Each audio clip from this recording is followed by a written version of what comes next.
Hey, good morning, New Life. It is Brandon and Shell here. If you're seeing this, then you're watching like the pre-church edition of our 30-minute time.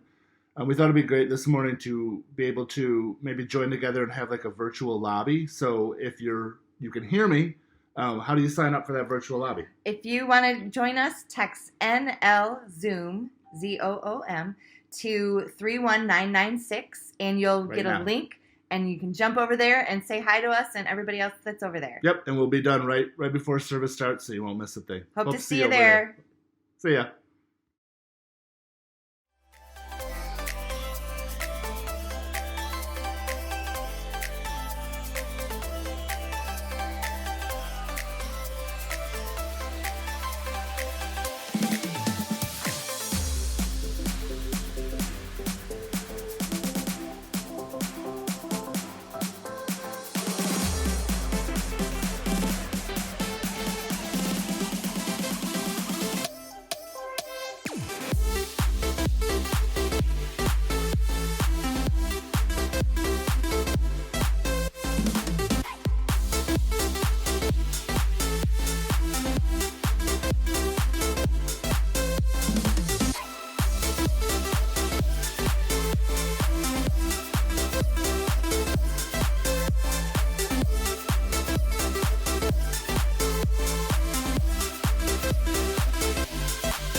Hey, good morning, New Life. It is Brandon and Shell here. If you're seeing this, then you're watching like the pre-church edition of our 30-minute time.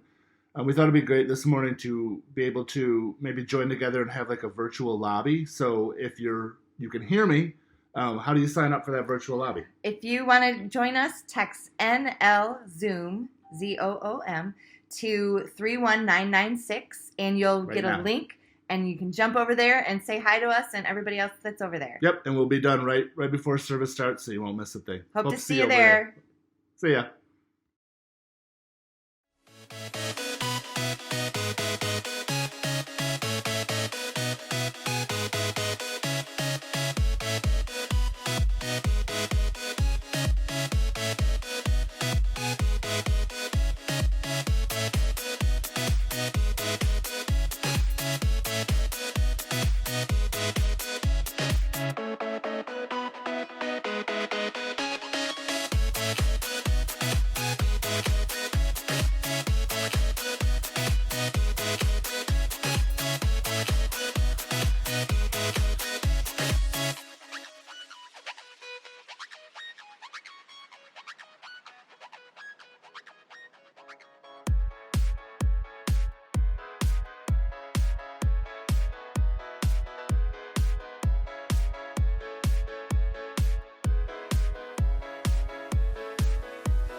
Hey, good morning, New Life. It is Brandon and Shell here. If you're seeing this, then you're watching like the pre-church edition of our 30-minute time.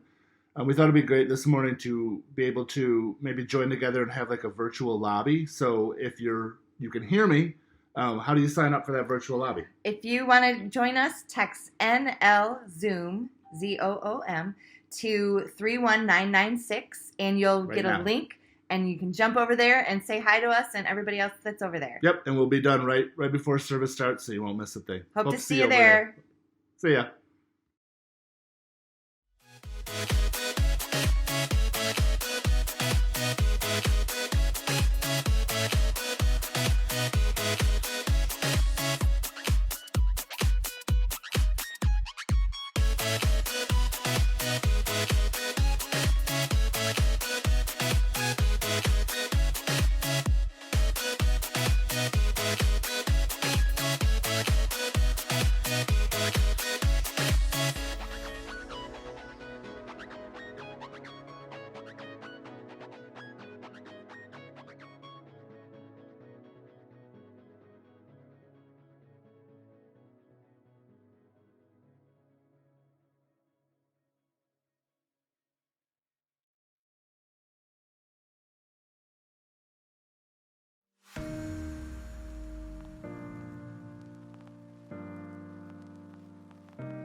Hey, good morning, New Life. It is Brandon and Shell here. If you're seeing this, then you're watching like the pre-church edition of our 30-minute time.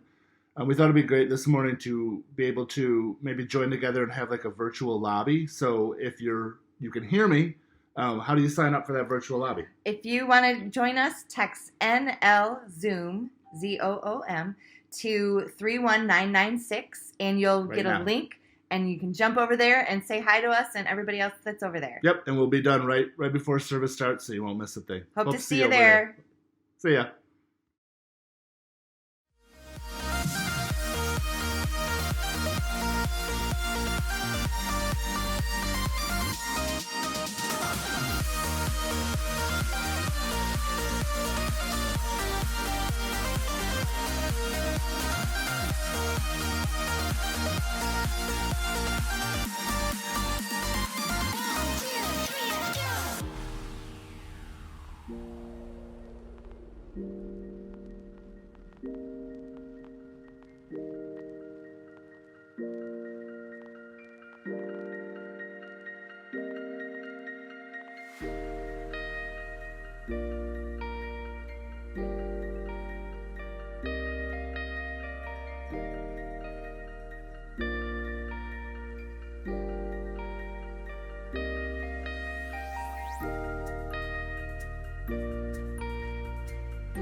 Hey, good morning, New Life. It is Brandon and Shell here. If you're seeing this, then you're watching like the pre-church edition of our 30-minute time. We thought it'd be great this morning to be able to maybe join together and have like a virtual lobby. So if you can hear me, how do you sign up for that virtual lobby? If you want to join us, text NL Zoom, ZOOM, to 31996, and you'll Right get now. a link, and you can jump over there and say hi to us and everybody else that's over there. Yep, and we'll be done right before service starts, so you won't miss a thing. Hope to see you over there. See ya.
Hey, good morning, New Life. It is Brandon and Shell here. If you're seeing this, then you're watching like the pre church edition of our 30-minute time.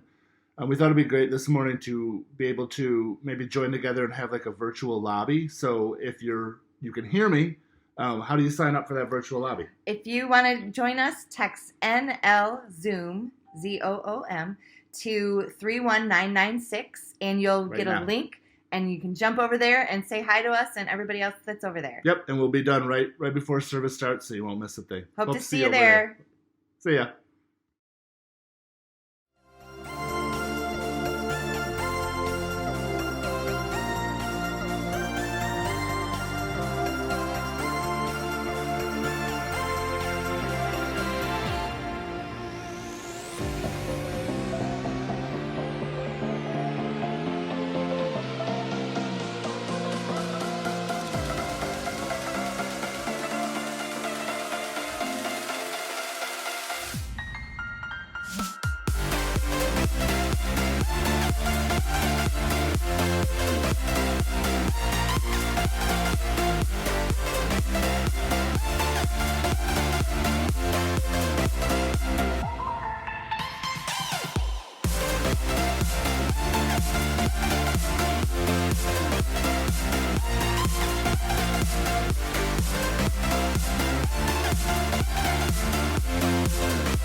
Hey, good morning, New Life. It is Brandon and Shell here. If you're seeing this, then you're watching like the pre church edition of our 30-minute time.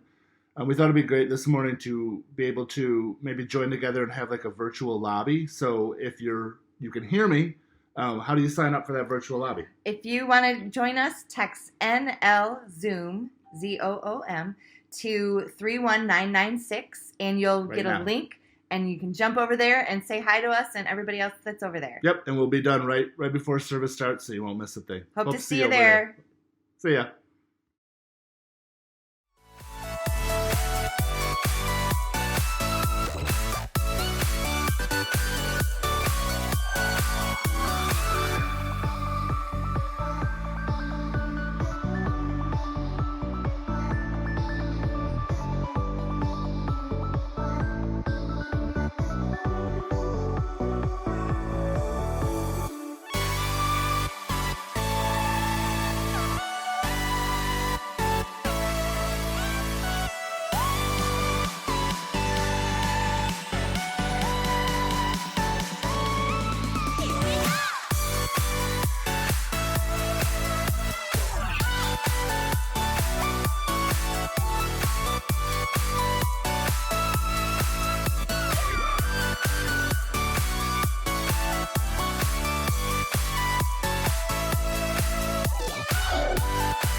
Hey, good morning, New Life. It is Brandon and Shell here. If you're seeing this, then you're watching like the pre church edition of our 30-minute time. We thought it'd be great this morning to be able to maybe join together and have like a virtual lobby. So if you can hear me, how do you sign up for that virtual lobby? If you want to join us, text NL Zoom, ZOOM, to 31996, and you'll Right get now. a link, and you can jump over there and say hi to us and everybody else that's over there. Yep, and we'll be done right before service starts, so you won't miss a thing. Hope to see you over there. See ya.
Hey, good morning, New Life. It is Brandon and Shell here. If you're seeing this, then you're watching like the pre-church edition of our 30-minute time.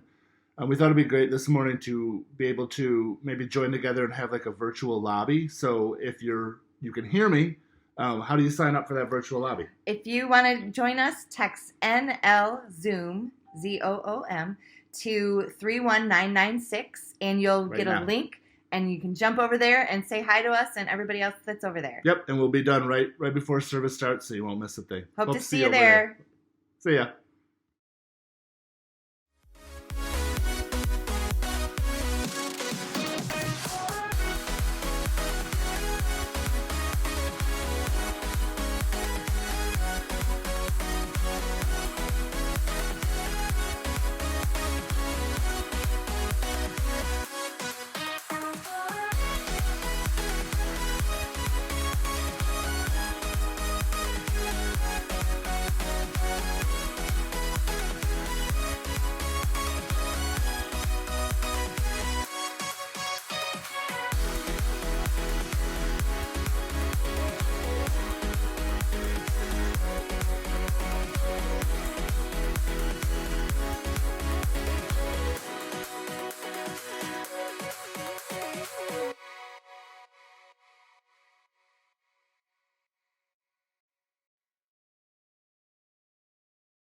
Hey, good morning, New Life. It is Brandon and Shell here. If you're seeing this, then you're watching like the pre-church edition of our 30-minute time.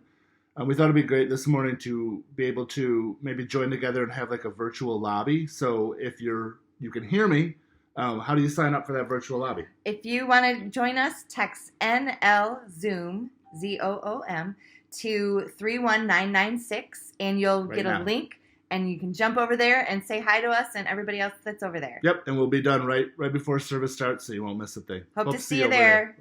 See ya.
Hey, good morning, New Life. It is Brandon and Shell here. If you're seeing this, then you're watching like the pre church edition of our 30-minute time.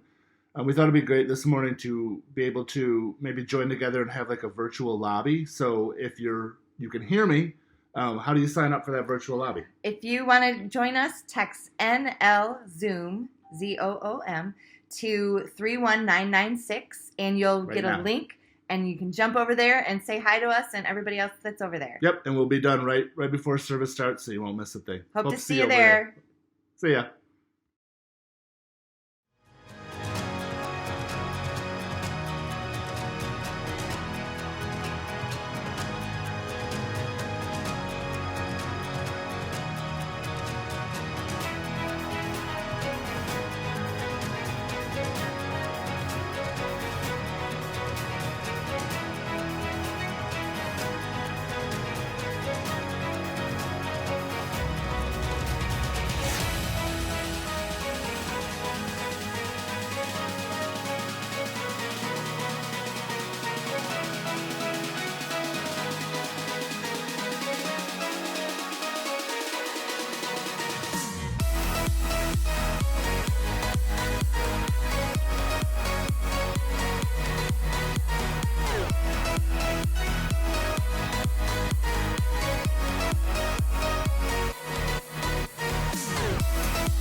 Hey, good morning, New Life. It is Brandon and Shell here. If you're seeing this, then you're watching like the pre church edition of our 30-minute time. We thought it'd be great this morning to be able to maybe join together and have like a virtual lobby. So if you can hear me, how do you sign up for that virtual lobby? If you want to join us, text NL Zoom, ZOOM, to 31996, and you'll Right get now. a link, and you can jump over there and say hi to us and everybody else that's over there. Yep, and we'll be done right before service starts, so you won't miss a thing. Hope to see you over there. See ya.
Hey, good morning, New Life. It is Brandon and Shell here. If you're seeing this, then you're watching like the pre church edition of our 30-minute time.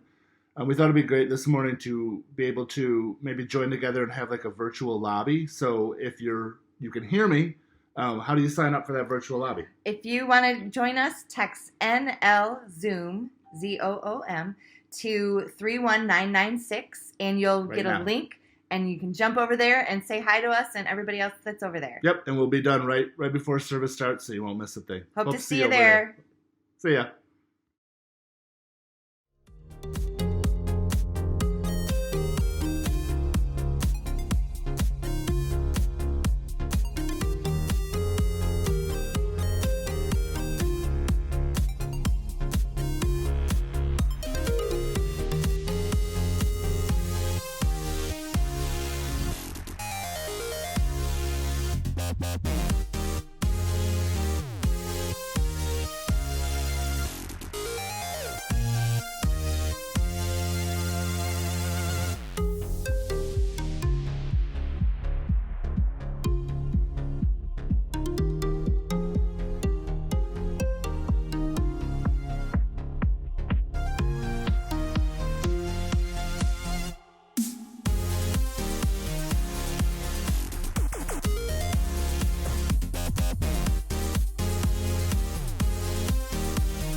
Welcome to the Zero Collective Worship Service. We want to invite you to just sing with us.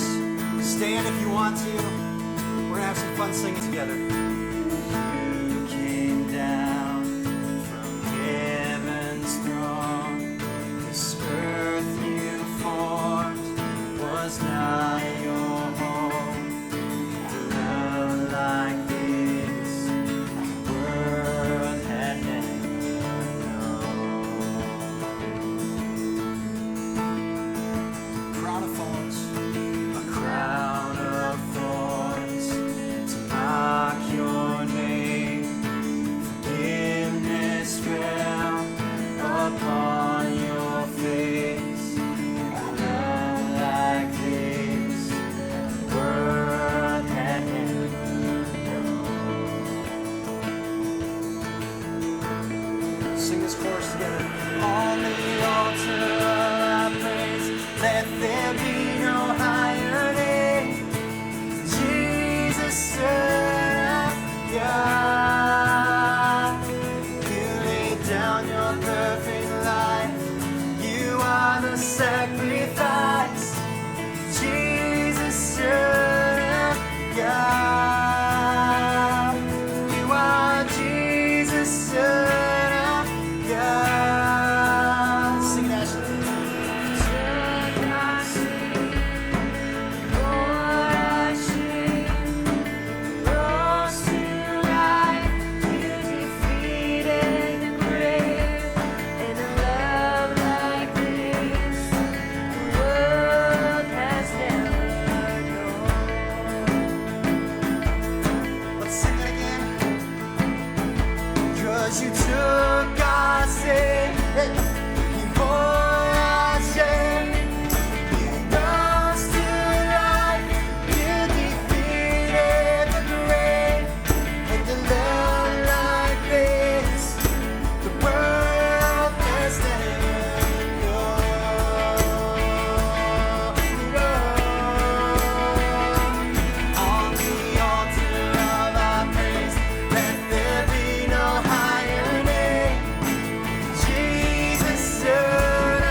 Let there be no higher name. Jesus, Son of God. You laid down your perfect life. You are the sacrifice. Jesus, Son of God. You are Jesus, Son of God.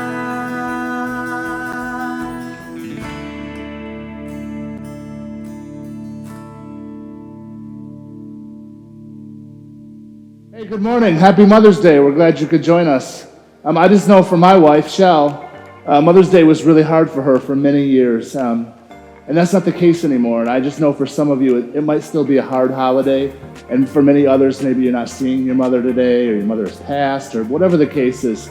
Just thank you, moms, just for being you. And I just know my son, if he always has a choice between me and my wife, he's always saying mommy. So stay tuned. Check out this short video that we have. Have a good day.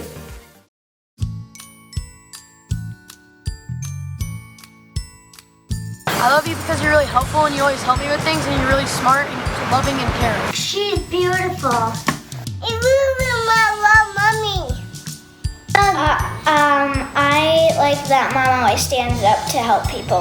That she's super cuddly, taking care of me and making me snuggles and coffee cake. I like my mom because she's really caring. I love about mommy that she plays with me. That she's loving and caring, she helps us when we need it. Her whole heart. I love her face and all the clothes that she wears. She can turn anything into like a happy, funny thing. I love my mom because my mom give me hugs and kisses. The best thing I love about you, mommy, because you make me breakfast every day. I love her cat. She is nice. How good she takes care of us. That she gives me hugs and kisses. Because she's the most kind and caring person in my life.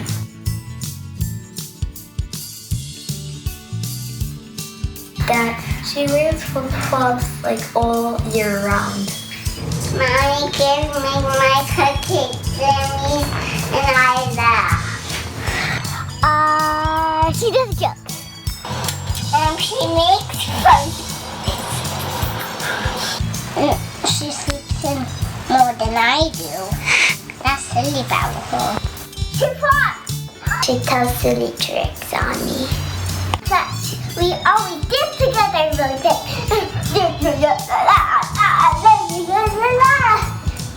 My mom hates it when I bring dead animals into the house. My mom also thinks she's a punk rocker. She likes to get spoiled with breakfast in bed. And she tells me goofy stories at nighttime, and she tackles me and I tackle back and I win. She loves me, Daddy. I love it when you tickle me on the couch. Something silly about mom is that I like that she takes us to McDonald's even after the store, even after Daddy tells her not to. Tea parties! She does that tea parties! She bit my nose. She picks on my father. Happy Mother's Day! Happy Mother's Day! Happy Mother's Day! Happy Mother's Day! Happy Mother's Day, I love you! Happy Mothers. Day. Happy Mother's Day, Mom! Happy Mother's Day! Happy Mother's Day! Happy Mother's Day! Happy Mother's Day! Happy Mother's Day! Happy Mother's Day!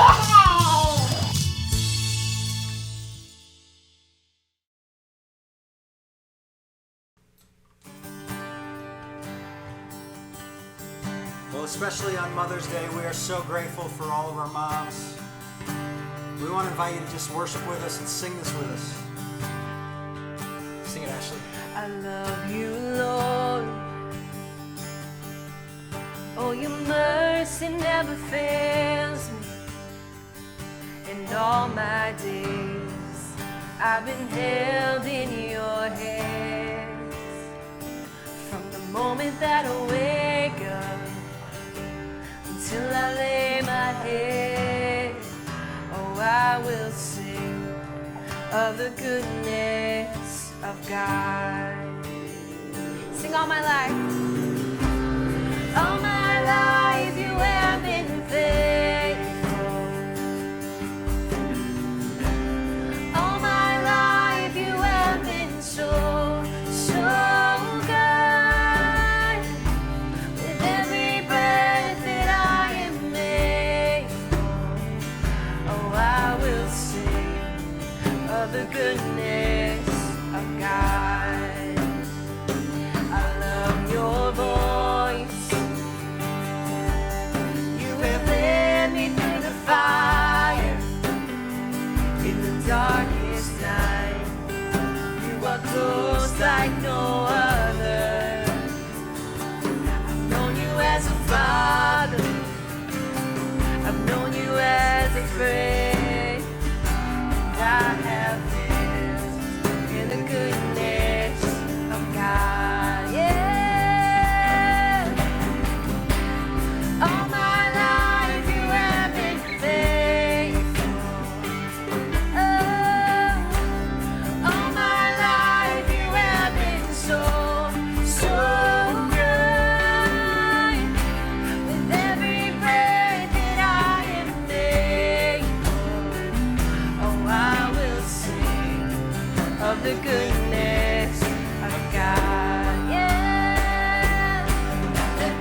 shall ever be. How marvelous, how wonderful is my Savior's love for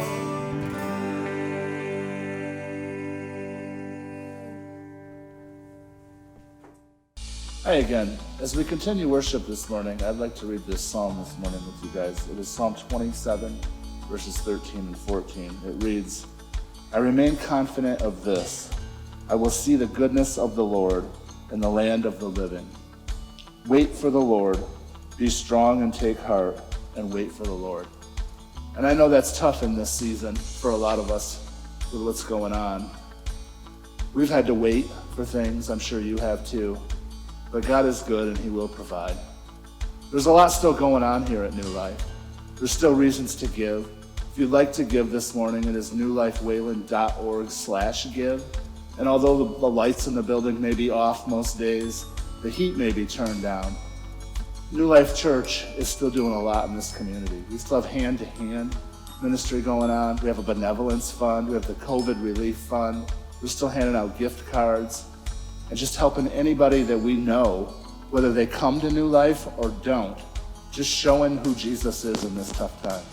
If you can't show who Jesus is when things are hard, how do you show him when things are good? And I don't know about you, but I want to be a church that continues to show Jesus in all circumstances, good and bad. So let's keep moving Jesus' name forward in this time.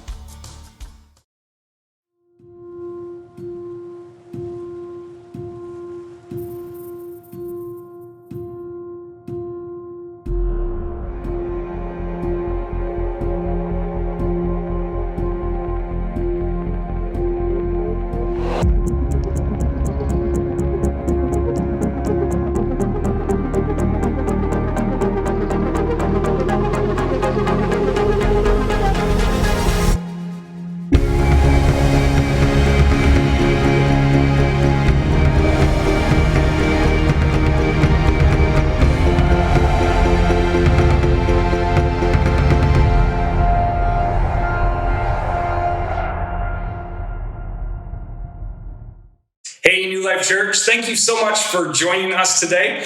If we have not had a chance to meet yet, my name is Brad, and we're really glad you're here. As you might have noticed, we're in a different environment today. I thought, why not switch things up a little bit? And so in honor of Mother's Day, I am preaching from my home today just to have a little bit of a different feel. Now, speaking of Mother's Day, for those of you who are moms, happy Mother's Day. Thank you so much for the influence that you have on the younger generation. We honor you today. We love you. And we also know that today, for many people, is a day of loss and a day of longing. For some of us, we're grieving the loss of a mother today. Maybe we're grieving the loss of an estranged mother. For others of us, we are longing to be parents. And so I want you to know today that if today's a really hard day for you, we honor you as well today. And we love you. And as a church, we are a family for you. And so just know that. And in the spirit of that, I thought, I really want to honor people today, not just from a distance, but to be able to actually do something special for you guys. And so today from 12:30 to 1:30, I'm going to be at the church, 160 Pine Street in Wayland, if you don't know the address, and we're going to have flowers there. And if you're a mom, you're more than welcome to come get a flower. If you're a dad who forgot Mother's Day, you're more than welcome to come get a flower. Maybe for you, if you're grieving today, come get a flower in honor of your mom. Basically, we want to see you, and it's a way to just honor you today. No questions asked. I'll be there from 12:30 to 1:30. And if you're not comfortable leaving your house, you're more than welcome to stay home as well and not partake. But I'll be there, and I'd love to see you and wave from a distance. And so as we begin today, I want to let you in on the conversation that my wife and I had when we were first thinking about having kids. We had been married for 3 years at the time. We were relatively new homeowners, and we got to thinking, man, this adulting thing is a lot of work. It's really hard. And so it'd be really nice to have some help around here to maybe mow the lawn or help do laundry. As a business owner, my wife pays taxes, a lot of taxes, and we thought some tax breaks would really be nice. It could be really useful to have a kid or two around here. And then as we thought about the future of our lives and getting older, we thought, man, we're going to need somebody to change our diapers one day. And so as we talked more and more, we realized having a kid or two around would be really, really useful. Now, turns out the joke is on us, because now that we have 3 kids, we find that they find us more useful than anything else. Like, Mom, Dad, I'm hungry, or I'm poopy, or I don't want to go to bed, or where is this, or where is that? It kind of feels like they constantly need something from us. And when we deliver, we're the best parents in the world. And when we don't deliver, or we say no, we are the worst parents in the world. Can anybody else relate to this? Man, we know there is a massive difference between people who love us and people who just want to use us. Now, I know my kids love me. I know that's true. I'm not saying all they do is use me. But have you ever been used by somebody? Have you ever been in a relationship where all you feel like is they want something from you? They don't care so much about who you are or what you're going through. They just need something from you, and so you feel used by them. What about the alternative? Have you ever been in a relationship with somebody where you just know you're loved? Where you're loved incredibly well, where this person checks up on you and sees how you're doing and takes a genuine interest. And when you talk back and forth, you know they are listening, not just to respond, but to actually hear what you say and understand it. I think we all know the difference between being used in our relationships and being deeply, deeply loved in our relationships. In fact, take just 10, 15 seconds now and just tag somebody in the comments today, somebody who you have been used by. No, I'm just kidding. Don't do that. Tag somebody who you just feel like loves you really well. Maybe it's a parent, maybe it's a sibling, maybe it's a spouse. Just tag somebody in the comments below, just letting them know how much you appreciate them and that you feel loved by them deeply today.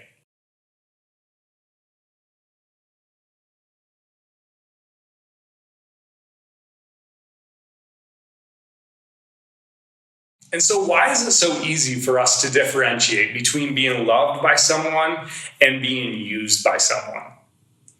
Because I think it speaks to something deeper that exists in each and every one of our lives. None of us want to be the means to someone else's end.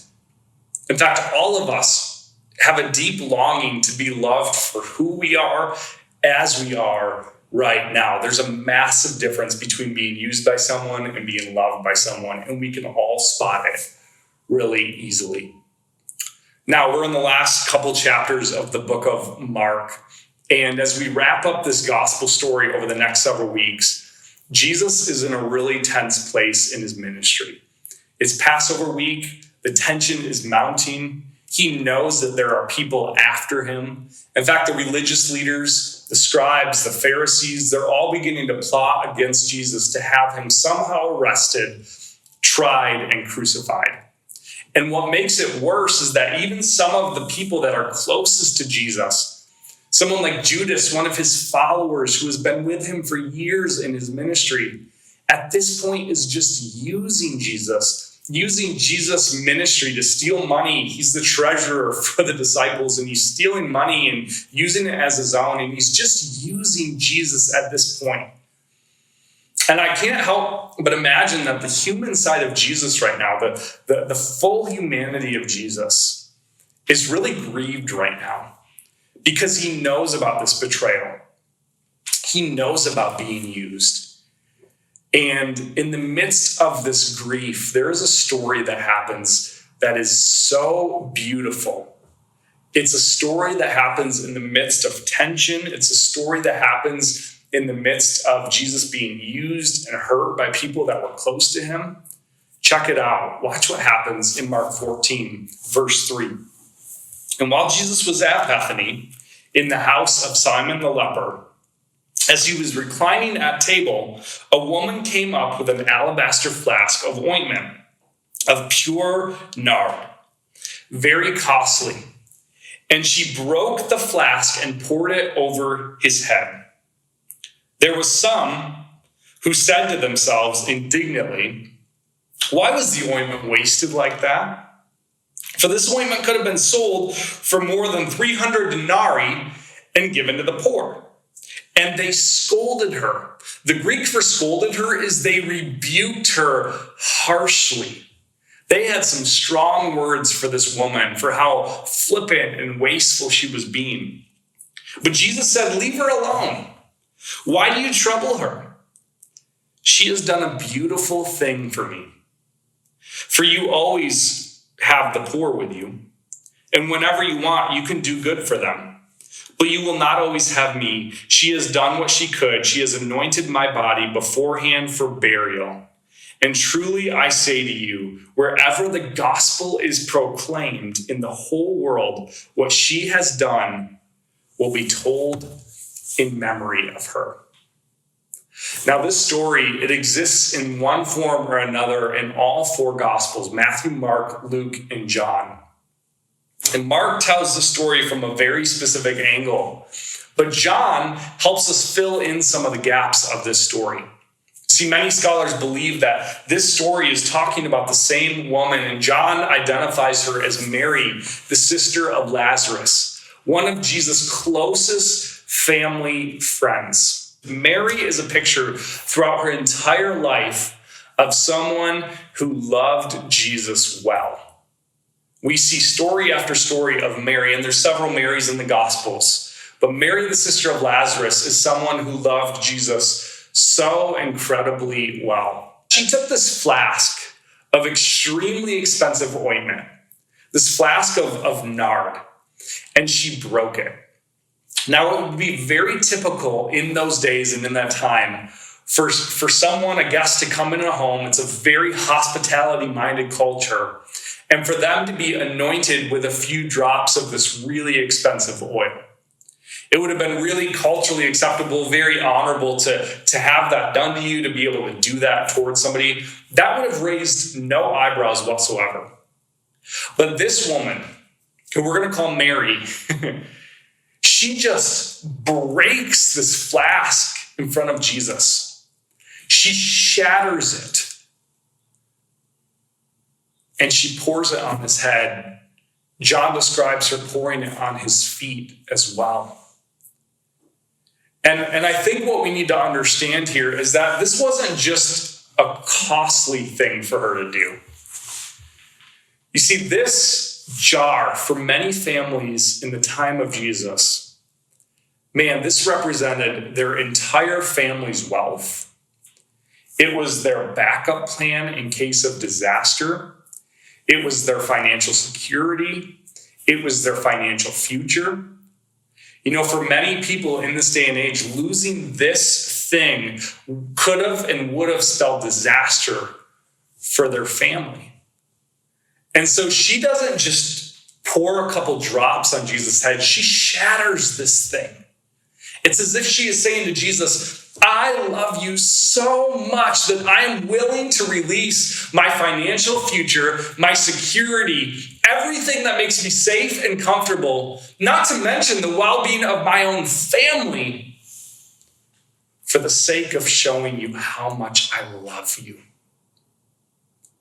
Religious leaders, Judas over here, ready to use Jesus. Mary, this incredible portrait of what it means to love Jesus deeply. A couple of other things happen in the story that John points out, that John highlights. So I'm going to bring you over now to John chapter 12, verse 3. Notice what it says about Mary in John 12, verse 3 here. Mary, therefore, took a pound of expensive ointment made from pure nard and anointed the feet of Jesus and wiped his feet with her hair. The house was filled with the fragrance of the perfume. So not only does Mary shatter this jar, this alabaster jar of ointment before Jesus, but she also goes to his feet. Now, feet are pretty gross. Feet are pretty disgusting, but in Jesus' culture, feet were downright offensive. It was customary in Jesus' day to not show the bottom of your feet to other people because it was that offensive. They were that gross.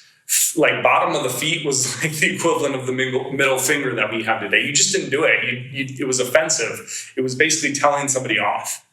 And so for Mary to not only set aside financial security, financial wealth for the sake of loving Jesus well, but she also sets aside her dignity by going to his feet, by taking the position of a servant, the position of a slave, in fact, lower than a servant, lower than a slave. She goes to Jesus' feet. And then the last thing she does is recorded in John 12:3 here. She begins wiping Jesus' feet with her hair. This is the third and perhaps most significant thing, is that Mary let her hair down at the feet of Jesus. Friends, in Jewish culture, letting your hair down for women meant an absolute sign of closeness and intimacy. You didn't let your hair down in public. You didn't go out into the market with your hair down. You didn't worship with your hair down. You had your hair up. And for Mary to let her hair down at the feet of Jesus was not only undignified, it was not only costly, but man, it was an incredible sign of intimate love towards Jesus. Now I want to contrast this with the actions of Judas and the actions of the religious leaders. Several of the gospel accounts tell us it's Judas is the one that steps up and says, no. Don't let her smash this jar of ointment. Let's sell it and give the money to the poor. Now, we know Judas didn't really care about giving the money to the poor, and Jesus sensed that, and that's why Jesus says you'll always have the poor among you. Jesus cared deeply about the poor. He wasn't kind of advocating against helping the poor. He just knew Judas' evil motive in his heart, that all he wanted to do was use people and use money and use Jesus and use this ministry for his own gain, and Jesus wanted nothing to do with it. And yet Mary falls at Jesus' feet, deeply in love with him. And as I read this story, this simple, beautiful story, I can learn a few things from Mary's example here. I can learn a few things about what it means to delight in Jesus and to love him well. I think one of the questions that we can ask ourselves is, am I the type of person that uses Jesus? Or am I the type of person that loves Jesus really well? Am I the type of person that uses him, that treats Jesus as a means to my own selfish end? Or am I the type of person that loves Jesus really well? You know, as I was thinking about my own life in this period of quarantine, I've struggled with some bitterness and some anger towards some of the things that have been lost in this season. Things like not being able to gather as a church. Things like moving towards, 2 services and watching our church grow and seeing God do incredible things in our community, and then feeling like a lot of that has been stripped away. And so I find myself saying over and over and over again, man, I cannot wait to get back. I cannot wait for things to be normal again. And you know what I feel like Jesus has been saying to me over this last week, over this last couple of days in this season? Is, man, Brad, if all you care about is getting things back to normal, are you using me or are you loving me? I don't think there's anything wrong with craving being in community again and seeing people again. But for me and me personally, loving Jesus in this season means releasing my own plans for what the future might look like. Loving Jesus well in the season means that we may have to innovate the way we do church for a while. That we may have to be ready for God to do a new thing in our community that doesn't look like the plans that we have before. The same thing could be said of your family. Maybe things will never look the same again for your family after the season, for better or for worse. Are you ready? Are you willing for Jesus to do a new thing in your family? That's what it means to love Jesus well and not just use him. It's an openness. It's a surrender to what he wants to do in your life, in your family, in your finances, even in this quarantine period. Now, I know not everybody has lost a tremendous amount during the season. Some of us, our income has gone up. Some of us, this has been a nice vacation. For others of us, we're really suffering. Our business is hurting. We're really walking through some deep grief, some deep anxiety. And I want to ask you, for your life, during quarantine, in this time, are you loving Jesus for who he is? Are you finding great delight in him? Or are you simply just using him for what he can do for you? Maybe you're listening to this today and you're really mad at God. Mother's Day is a really hard day, and you're reflecting on all of the things that you've lost, not just in this season right here and right now, but over this last year, maybe over the last several years. And your posture towards Jesus today is anger. Maybe for you, you're living with tremendous amounts of financial insecurity right now, and you're not sure what the future holds or where things are headed. And there's this angst and this anger inside of you right now, and you don't know where to go with it. And so you push it on Jesus because you don't know where else to go. Mary is a picture of somebody who loves Jesus and says, I'm not going to respond to Jesus with any conditions. In fact, I'm going to submit myself to Jesus wholly and completely with no conditions. I'm not going to make deals with Jesus like, if you do this, then I'll do this. I am going to commit myself to him fully.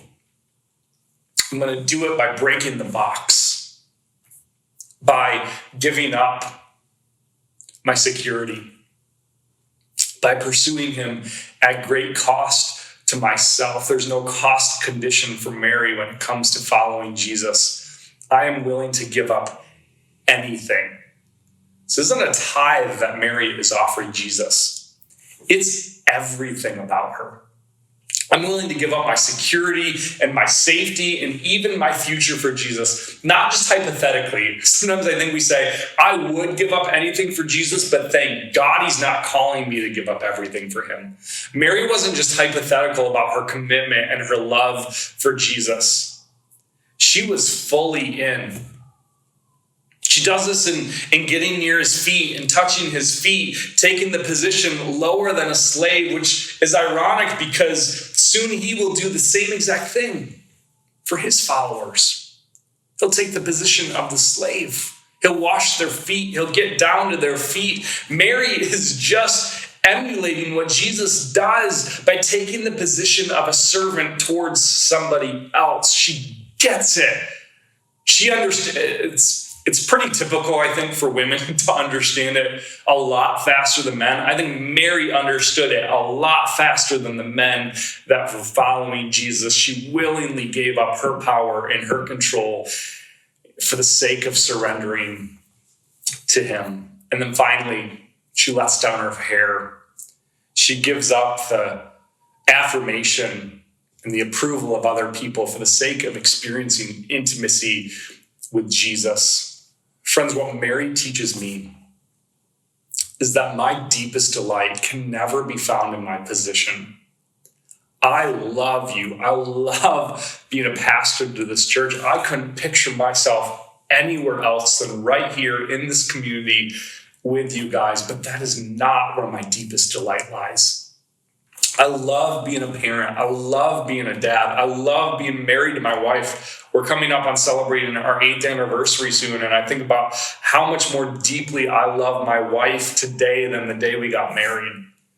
It is a deep, abiding love, but my deepest delight is not in my wife. It's not in my security. It's not in my job. It's not in anything that this world has to offer. My deepest delight is in Jesus. And Mary, the sister of Lazarus, understands this. She understands this when Jesus comes and visits their home, and her sister Martha is kind of doing all the things and doing all the chores and, cleaning the house and being the hospitable person. And Mary just wants to sit and be with Jesus. She gets it. She understands that when Jesus comes and her brother Lazarus has passed away, and she just falls at her feet. And it's in that moment where Jesus weeps out of love for her. And many who came to visit Mary put their faith in Jesus because of her testimony. There's a major difference between religious people and disciples. Religious people use Jesus. They find him useful. But disciples love Jesus. They find their deepest delight in him. Religious people use Jesus, but disciples delight in him. Many of us maybe grew up in households where we felt used by our parents, where their love was somehow tied to our performance, our grades, our morality, who we were dating, whether or not we fit in the right box. I grew up in a pretty conservative, pretty strict religious home. And to be totally honest, and my parents and I have had conversations about this, I did feel like their love for me was often tied to my performance. Not all the time. I had a great childhood, great parents, but there were times when it really did feel tied to my performance. And as a dad now, I certainly think that there are times where my kids are probably going to feel the same way as well. But more recently, my mom has been doing something that it's impacted me so deeply. I don't even think she knows how deeply this has impacted me. Out of the blue, a couple times a year, she'll randomly text me. And her text will be really simple. And it'll just say, I love you. I'm proud of you. I'm so thankful you're my son. And every time I get those texts, every time I get those texts, I get really emotional. Because every single one of us desires to be loved well. Every single one of us desires to be loved for who we are as we are. And I know that today is a day where maybe you're reminded that you have not been loved well by an earthly mother, an earthly parent, that you're struggling with loss, that you're struggling with hurt in this season, that you've had an absent mom or a lost mom, or you long to be a mom, or maybe you feel like a failing mom. And this can apply to parents in general, not even just moms. It can apply to any of us, all of us. I want you to hear something really clearly today. This message is not just about finding delight or delighting in Jesus. But this message is also about the fact that Jesus finds great delight in you. For who you are, as you are right now. Some of you need that hope today. Some of you in the midst of a season of reeling and hurting. And this isn't just for moms or parents, this is for all of us. Some of us need to hear that Jesus delights in us. That there is a Father in heaven who delights in you. Somebody from our church the other day was telling me how badly it hurts to hear God described as a father, because he has a father and a parent who let him down deeply. And so it's offensive. It makes him angry when God is described as a father. And what you need to hear today is that if that is painful for you, if being described as God's child is painful for you, what you need to hear is that God delights in you. That God's love for you is not tied to how well you're performing. That God's love for you is not tied to how much your act is pulled together. That God's love is constant. That God's love is consistent. I love how Jesus closes this section with Mary. He says, she has done what she could. She has anointed my body before him for burial. And truly I say to you, wherever the gospel is proclaimed in the whole world, what she has done will be told in memory of her. The words that Jesus speaks over you is, I love you. I'm proud of you, my son, my daughter, and I'm thankful you're my child. The texts my mom sends to me impact me deeply because I desire to be loved. I desire to be loved for who I am, where I am, as I am, and you do too. I think it's a longing that God has placed in each and every one of us. But friends, there is no relationship on this planet, no parent-child relationship, no husband-wife relationship, no friend relationship, no pastor relationship that will fill the hole of the one who takes the greatest delight in you, and that is Jesus himself. And so I want to close today just by inviting you to look at your own life and to ask the question, where do I need to find greater delight in Jesus? Not what do I need to do for Jesus? Not where do I need to clean up my act and simply be together, but where do I need to find greater joy and delight in Jesus? You know, one of the things my wife has been doing since quarantine has started almost daily is she's been leaving the house early in the morning, going on walks, putting on some worship music in her headphones, and just being with Jesus. There's no agenda. There's no performance involved. There's no cleaning up her act to make herself presentable to Jesus. She simply is just being with Jesus. If you are tired, if you are worn out in the season, are you spending time with Jesus? Not because you have to, but because he is your greatest delight, the only one who can fulfill what is lost and hurting inside of you. Maybe you're someone who struggles with deep insecurities, deep inadequacies. Stop making your inadequacies your identity and listen to the words that he speaks over you, that you are his beloved son, that you are his beloved daughter, that he is proud of you, that he cherishes you. The scriptures speak of God singing over his children. He's not sitting up there mad at you, ready to strike you down for every mistake, every inadequacy, every insecurity. God is proud of you, and he loves you deeply. Maybe for you, this has been a great season, and your income has gone up, and your family life is perfect, and I want to know your secret, because mine certainly is not perfect. And you're sitting there, and you're thinking to yourself, man, what does it mean for me to take a deeper delight in Jesus? Maybe for you, it's understanding that nothing you have, nothing you are is of your own doing, that everything is a gift from him, that he delights in you, and that your job as someone who has been blessed is to bless others in return, to give of yourself for the sake of others, to be generous with what he has given you, to be present with people who are hurting and broken, to show empathy towards your neighbor who is not in the same position as you are. And so what happens when we begin to delight in Jesus? Well, it actually frees us to love other people really well. You see, delighting in Jesus doesn't just mean we perform better. Mary didn't perform before Jesus. She came to him with her brokenness. She came to him with what she had to offer. Delighting in Jesus frees us from the need to perform altogether. Delighting in Jesus is about abiding friendship with him. We've talked about that before in the church, but I think a lot of us tend to forget what an abiding friendship with Jesus looks like.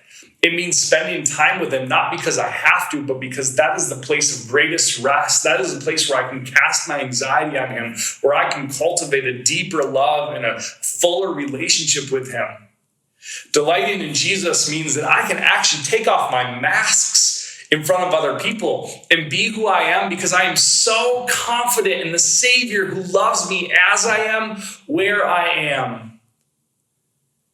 What happens in turn is I actually begin to look more like him. That I'm less self-defensive. That I'm more kind. That I'm able to better empathize with my neighbor who is in a different position than I am. Delighting in Jesus can happen wherever you are, whenever you are. If you're waiting for a better circumstance to learn how to delight in Jesus, you're going to be waiting for a really long time. Delighting in Jesus happens now. So I want to challenge you with something this week. Every single day, spend some time with Jesus. Maybe for you that has to happen in your car. Maybe for you that has to happen before your kids get up in the morning and it looks like a walk. Maybe for you that's just pursuing some peace and quiet and some silence. Like literally shutting off all the noise in your life and just sitting in silence and listening to God. Maybe for you that's praying. It's talking to God when you haven't done that in weeks or months. It's just saying, God, I'm struggling right now. I'm carrying a lot of burdens. Will you grab one for me? Will you help me with this? Maybe for you, it's calling up a friend, a parent, a child, and just saying, I love you. I'm praying for you. I'm thinking about you. I have no other agenda other than just, I want you to know I love you. Because we know the difference between being used and being loved. And there is no greater example of being loved than Jesus, who laid his life down for you, who pursues you, who is proud of you, and who speaks words of delight over you. And so may that encourage you today. May that begin to change something inside of you that begins to see Jesus differently, see other people differently, see the world differently. And may you find hope for today and delight in Jesus where you are right now.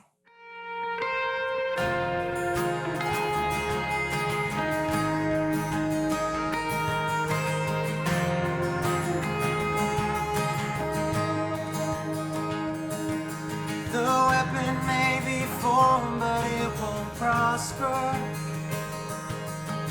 When the darkness falls, it won't prevail. 'Cause the God I serve knows only how to triumph. My God will never fail. We declare, oh my God will never fail. I'm gonna see a victory. I'm gonna see a victory. For the battle with all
enemy meant for me, and you turn it for good. You turn it for good. Come on, sing it out. You take what the enemy meant for evil, and you turn it for good. You turn it for good. You take what the enemy meant for evil, and you turn it for good. You turn it for good. I'm gonna sing a victory. I'm gonna sing a victory. For the battle belongs to you, Lord. Come on. I'm gonna sing a victory. I'm gonna sing a victory. For the battle belongs to you, Lord. You take what the enemy meant for evil, and you turn it for good. You turn it for good. You take what the enemy meant for evil, and you turn it for good. You turn it for good.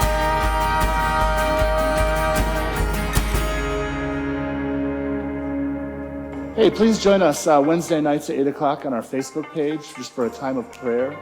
I just encourage you to still give in this time. It is newlifewayland.org/give. And lastly, Brad and Sam will be up here today from 12:30 to 1:30, just handing out flowers for moms. If you'd like one for yourself, for a mom that you know, come from 12:30 to 1:30 and pick one up. We'll see you next week.